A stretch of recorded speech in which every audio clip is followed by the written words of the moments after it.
Wala ako muanhi ang mga tao nga walay sakit, wala mong ginahanglag doktor. Wala ako muanhi sa pagtawag sa mga matarong, kundi sa mga makasasala aron maginulsol sila.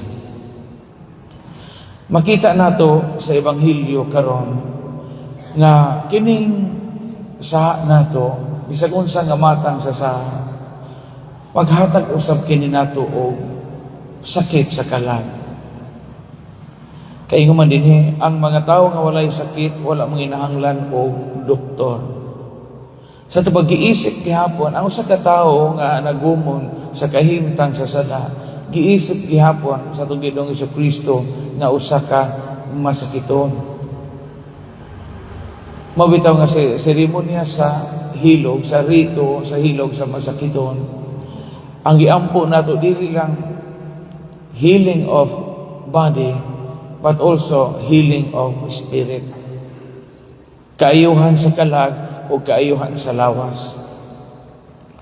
Kaya daghan man sa mga tao nga may Father, hilingi ko. Hilingi ko, Father, kay mauni na ako'y di ko katong. Hilingi ko, Father, kay makakita kong di ingon nato. Hilingi ko, Father, kay pag nairong itom galakaw-lakaw sa atubangan gabi yun ana. Daghan mang mo request og healing. Pero lisod ang gi-request sa og healing kung kita mismo sa tong kaugalingon what I desire nga makumpisal. Mabitaw nga si Father Darwin o maminaw ta sa mga vlog ni Father Darwin, ipakadak-an sa Father Darwin ng makumpisal una.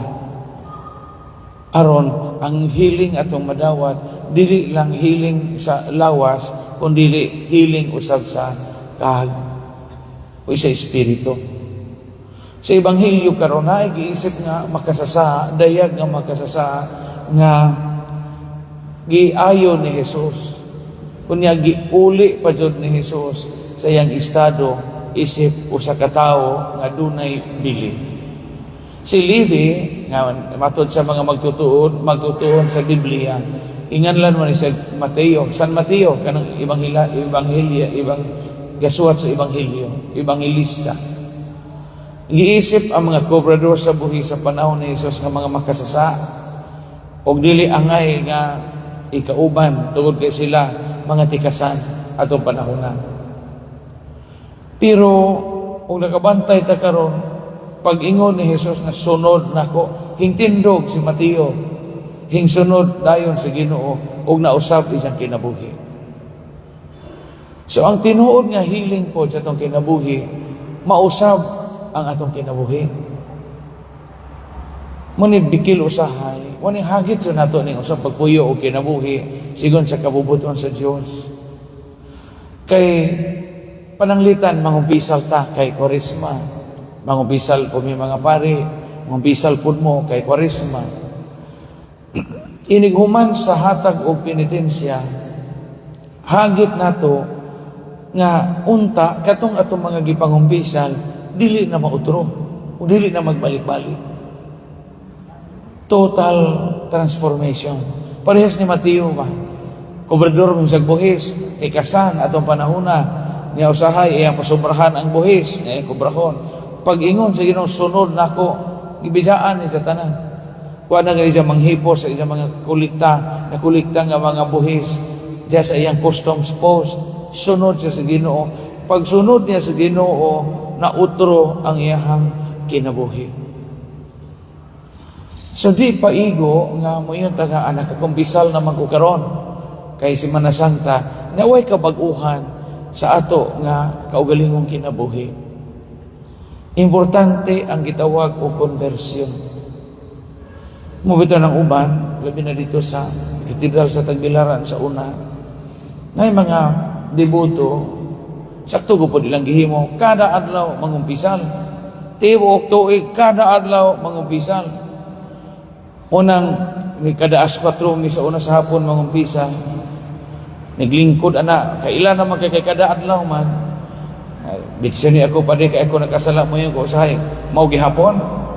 mauna to, mao gyapon padre pagkaugma, mao gyapon. Mao gyapon ditson ako og kanang nay hatag penitensya og absolusyon kay tibok tuig mao man gyapon. Mao gyapon. Ang hagit di man maot ang kada adlaw ka mukumpisal.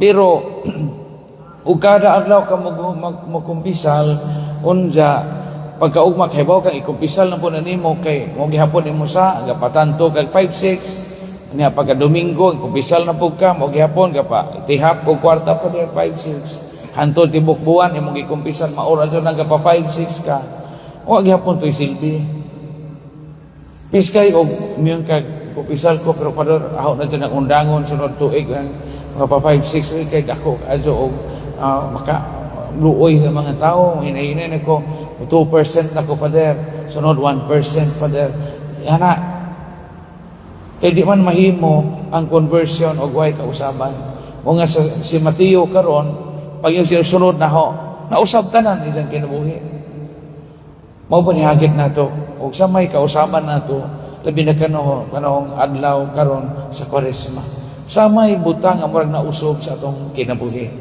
karon kining kausaban maghatod nato pagkaduol sa Ginoo. Amen.